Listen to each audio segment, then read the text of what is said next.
It's time for another musical interlude. Let's get started. Talking with people with music in their genes, their blood, and in their soul.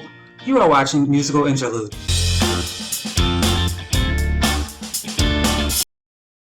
Hi, and welcome to another episode of Musical Interlude. I'm your host, Casey Bell, and Gary Pratt is our guest joining us today. Let's get started. Okay, so first question, when did you first recognize your music gift? I've been singing forever. When I was a child, even before I could even talk, I was dancing, and at least that's what I was told. And I've been singing ever since I've been a kid. It's just something that I was born with. It's a passion that God gave me, and um, I wouldn't have it any other way. But yeah, from a very early age. And when did you realize you wanted to go into the music business? I think I've always known. When I was a kid, I remember just watching TV, watching the CMA awards, and uh, hoping someday I'd be up there and listen to all the great country music singers. But I used to always make sure I was planted in front of the TV when there was some kind of music show on, or the awards especially. And I started writing when I was probably 12 years old, I think. And just by the time I was 15, I had I was singing in bands that most of everybody in the band was a lot older than I was, which was good because they were more seasoned musicians. They were like 21 and up or whatever, and I joined up with a friend of mine, a girl singer named Sandy, and we used to front a lot of bands, mostly country or sort of a variety type band. And my parents would take me; they would load up the SUV and my PA system, and the band would practice at our house, and we would go to the clubs, like the different type of like the Polish club and Italian club, those kind of things, VFWs, and sing with the different bands that I had. Of course, my parents always had to be there because I was underage, and so I was grateful. I have parents that are very supportive of what I did throughout my life, and so I've been singing in bands for a while, and it's something that I really can't get. I tried to stop like singing for a year after I moved back from Nashville because I was sort of, you know, had a bad taste in my mouth about music, and after being in Nashville and just, hitting the clubs every night, probably sang every club in Nashville. But coming back, it was just like, I think I'm not going to do this the rest of my life. And I decided to give it a rest for a while, and I was actually a miserable person, so I started singing again, like on my own, and just doing like little gigs. I didn't care if I was going to be singing in my basement, or doing a little show here or there, whatever it was. um, I wasn't happy not doing country music. I've been in other bands like pop bands and top 40 bands, even a polka band and a rap band. I've been in tons of different types of music, but country's where my heart is. I was even in like a like a 40s band one time, and so I've experienced. I listen to all kinds of music, but country's where I feel my voice fits, and it's what's close to my heart. Um, and I just I'm not happy doing if I'm not singing, if I'm not doing something with my music.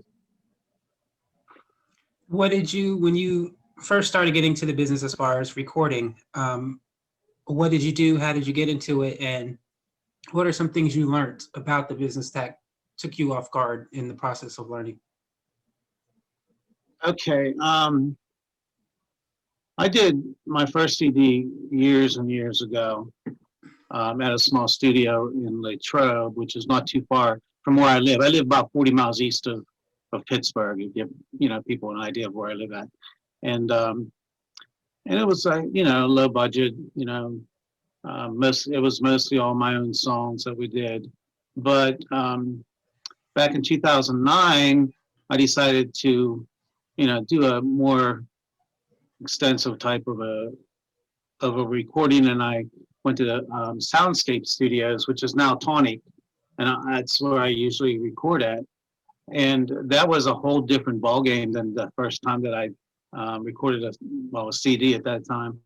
Um, I took my music and my songs. I really don't play piano or guitar too well, but um, I I took my words and my melodies, and the musicians are so talented that they put music behind the songs. The first time I was quite nervous.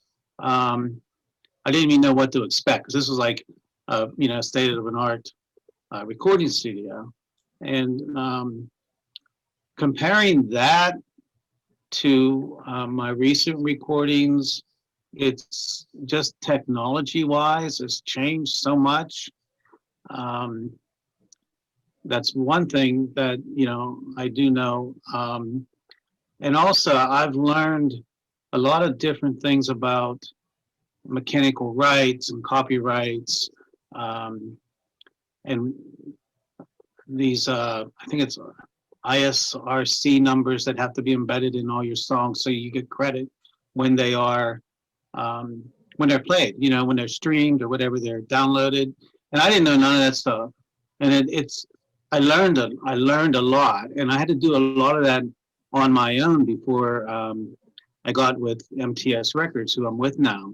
Because when we presented the package to them, everything had to be done. It wasn't something that they said, okay, we're going to record you and here's your songs. This was songs that I picked. I decided to do half my own songs. I did 6 of the songs on the new album, which is out March 26th. It's called Something Worth Remembering. And I decided, instead of doing all my own songs, I wanted to do something different. I wanted to include songs from well-known writers that were in Nashville, just to have that, as a benefit on the new album. So some of the heavy hitters on the album that have written some of these songs is like Tony Arata, who wrote The Dance for Garth Brooks. Reba McEntire's niece co-wrote my first single, which came out March 5th, a song you can drink a beer to, which you can get on iTunes and Spotify. I got to put that out there. Please take a listen to it, or YouTube, or go to my website also, which we'll get to later. But the whole process was so much. And this last time I had a producer. I never had a producer before.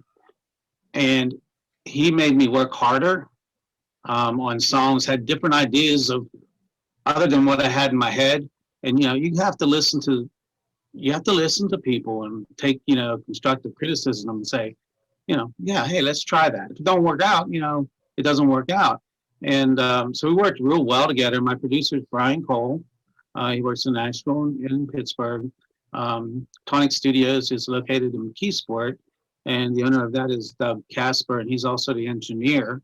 And I became real close friends with them because I spent so much time with them, especially the last 2 years. And why it's 2 years is prior to this last album, I did a Christmas album.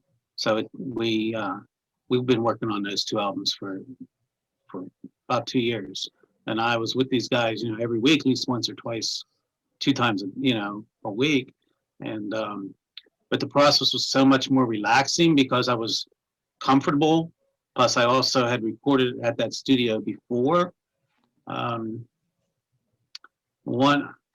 just think, you get that first one under your belt. And, if anybody's out there that hasn't recorded and you're younger and you you think you want to record, just go in and experience it. Just do something small. Even if you go in, do something with backtracks, or just to get that experience of singing, in a recording booth, and having people, say, hey, let's try this, let's try this. Because, as musicians, we all want to get better, and singers. So take the criticism and your suggestions, and try them, because, it could be beneficial to you. But I love this last time. This last time was just, it just felt right, and I felt comfortable.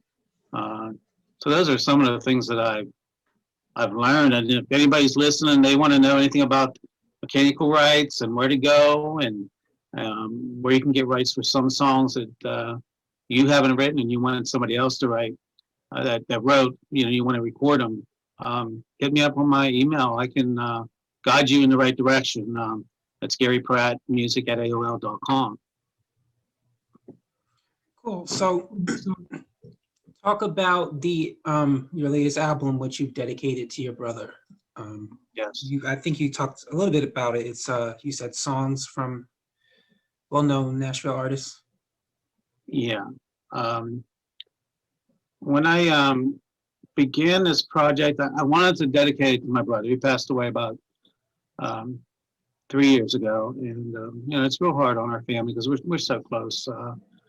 And so every day it's hard for my parents, and I spend a lot of time with my parents. I have another business here in Greensburg, and they come in every day and help me. And we talk about my brother a lot, and I think that's good for them. And I think people should talk about people that they're missing and that have passed. But I want to dedicate this album to him in his memory. And I wasn't sure how I was going to do it. It was always in the back of my mind. I really wasn't telling anybody about it. And we had originally decided to put 10 songs on the album, 4 of Nashville writers, 6 of my own. And that was going to be it. And my producer heard this song that was written by Tony Arata, and he said, Gary, you need to hear this song. He goes, it sort of reminds me of what you said about your brother, and I said, okay, this might put it all in perspective, And when I heard that song, it actually, it was a godsend, because it made the whole album make sense. And I started putting the songs in order of how I wanted to do it, but it made the whole album almost like a life story. And I'm real proud of how it came together. The first song is You Gotta Jump In, which is a song I wrote. And when I was younger, I was backward. I was afraid to try new things. I did go to college, went away and went to college. I was scared to death, and, but I had never left home, and I always thought I was overprotective, but we'll get into that a little bit later. But I wasn't, compared to how kids should be protected today. But the first song is about, not being afraid to go for your dreams. If you want to go to college, go to college. Maybe you're the first one, that in your family that's going to college. Break that cycle and go for your dreams, or things you want. Maybe it's just to go, ask a girl out or a guy out. Hey, don't be afraid to do it, because you're going to pass up that chance. And so that's what the song is. The first song is about. It's about jumping in. You only live once. Take chances. Get out of your comfort zone, because when you get out of your comfort zone, you grow. It might feel uncomfortable the first couple of times. Like these interviews, when I first started them, I was like, I don't know if I can do this, And then I started thinking about my song, and I think, you know what, jump in and do it. And now I feel pretty comfortable, and I talk a lot. So if I hear you to cut me off, go ahead. But I just keep talking, and I'm just so grateful that I'm having this experience, But the whole album, as it goes from track to track, it's about different situations in life. It's about doing the right thing in certain situations. It's about, going out and having fun with your friends and your family, and it's about heartaches. It's about finding love. It's about God. It's the whole album is about. It's all rolled into one ball. Um, the song that I have out now, that's the first single, came out March 5th. It's called "A Song You Can Drink a Beer To," and you have to go out and have fun with your friends and appreciate them in life. Um, just the song is about celebrating the good times in life, like weddings. It might be a job promotion, or it might be just that you want to celebrate the end of a work day, or with your friends, or end of a week. And those are the good things in life. And then it also gives you perspective, on the other hand, of things that are unpleasant. Like maybe a death in your family, um, or you got a job promotion, or you're going to a wedding, and all these situations, they all need a song to drink a beer to, be it a bad situation or be it a good situation. There's always a song out there that's going to um, you know go with that situation, and so we all need songs to drink a beer to, be it bad or be it good. Um, and I think that's a song that everybody can relate to, because that's what people do. And so that's why we decided to have that song as the first single. Um, and you can look it up on YouTube or all the music media sites right now.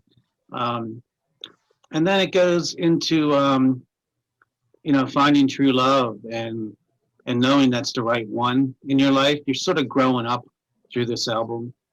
Your younger days when you drank a lot, not with your friends, and then it's like, you're growing up and you want to find true love, and you never know when that's going to happen. And it could be, but you have to go through other heartbreaks to get there. You have to lose people and lose relationships to get to the relationship you're supposed to be at.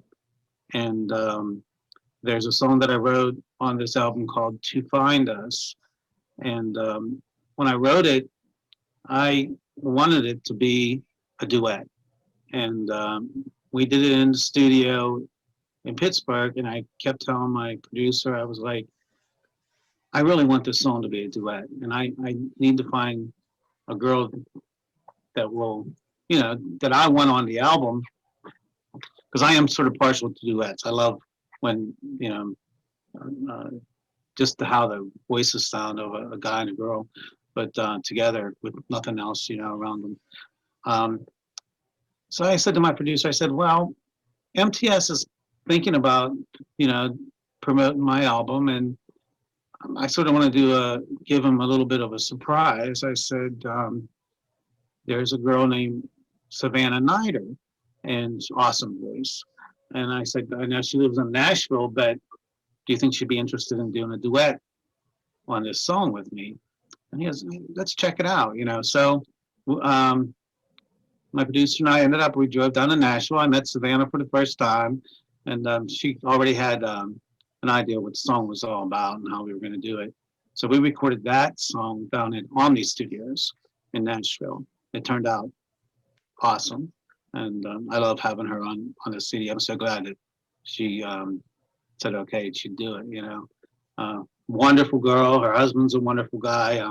Now we went down there when the pandemic had just hit, and it was like, everyone's nervous about the whole situation, and so I didn't really get to go out and see Nashville again.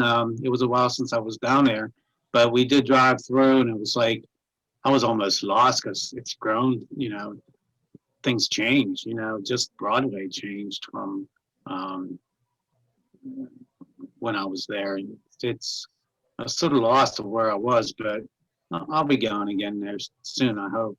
I want to write with some writers down here, and then and then there's songs about being country and growing up in the country, but the last song is what really brought the whole album together, and it's the title track of the album. It's called Something Worth Remembering.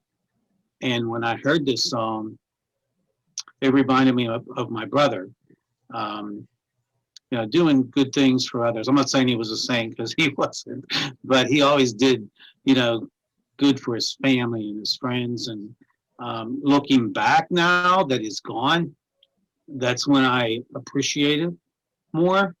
I mean, like, just small things, like I'm not really a person to be, you know, putting a roof on a house or fixing plumbing or anything like that. But if he knew I had a situation, he'd always show up and say, "Hey, let me take care of this."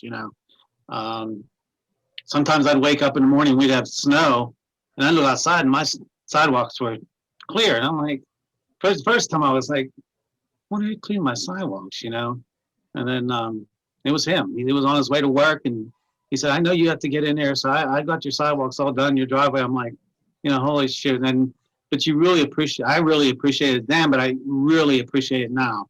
And every time it snows, it's sometimes it's hard to go out there and shovel the snow myself, but I think about him the whole time.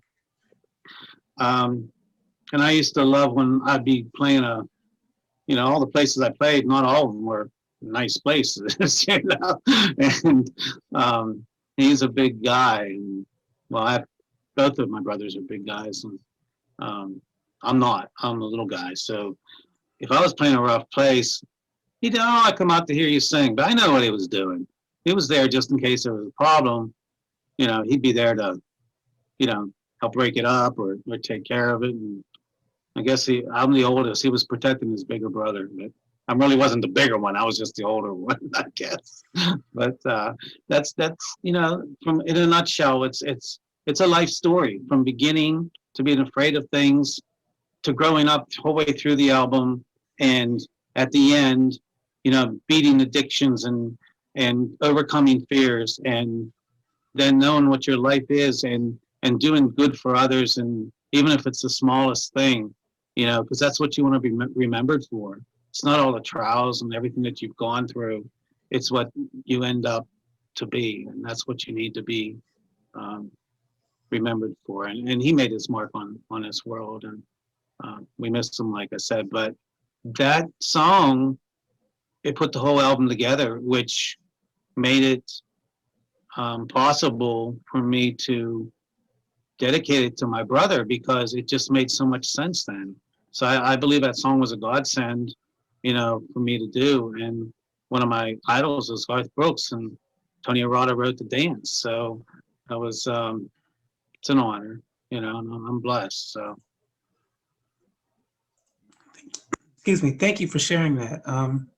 Thank you.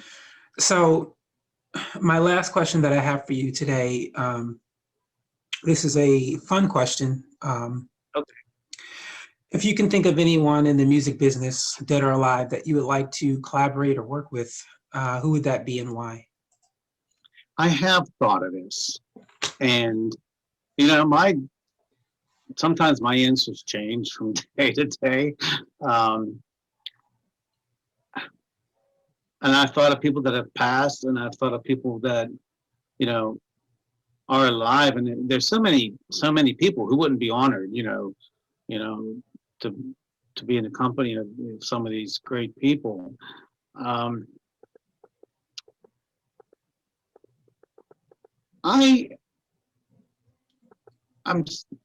starting to really think about Keith Whitley.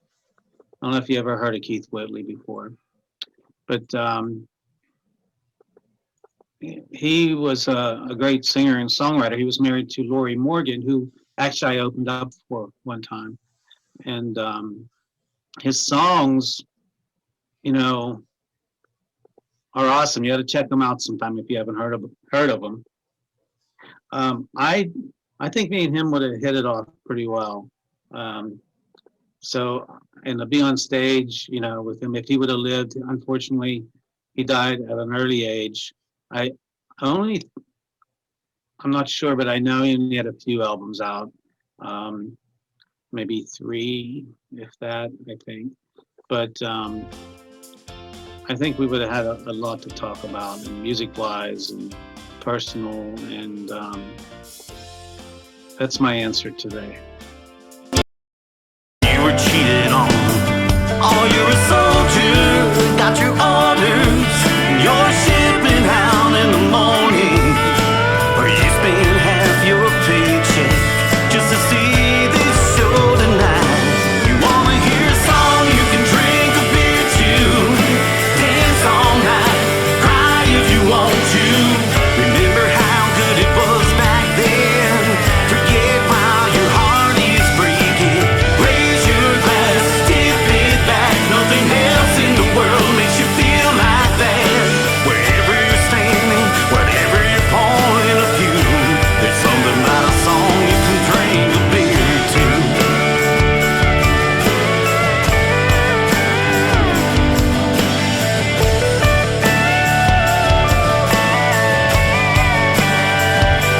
Something you can sing along to, nod your head to, shake your body to.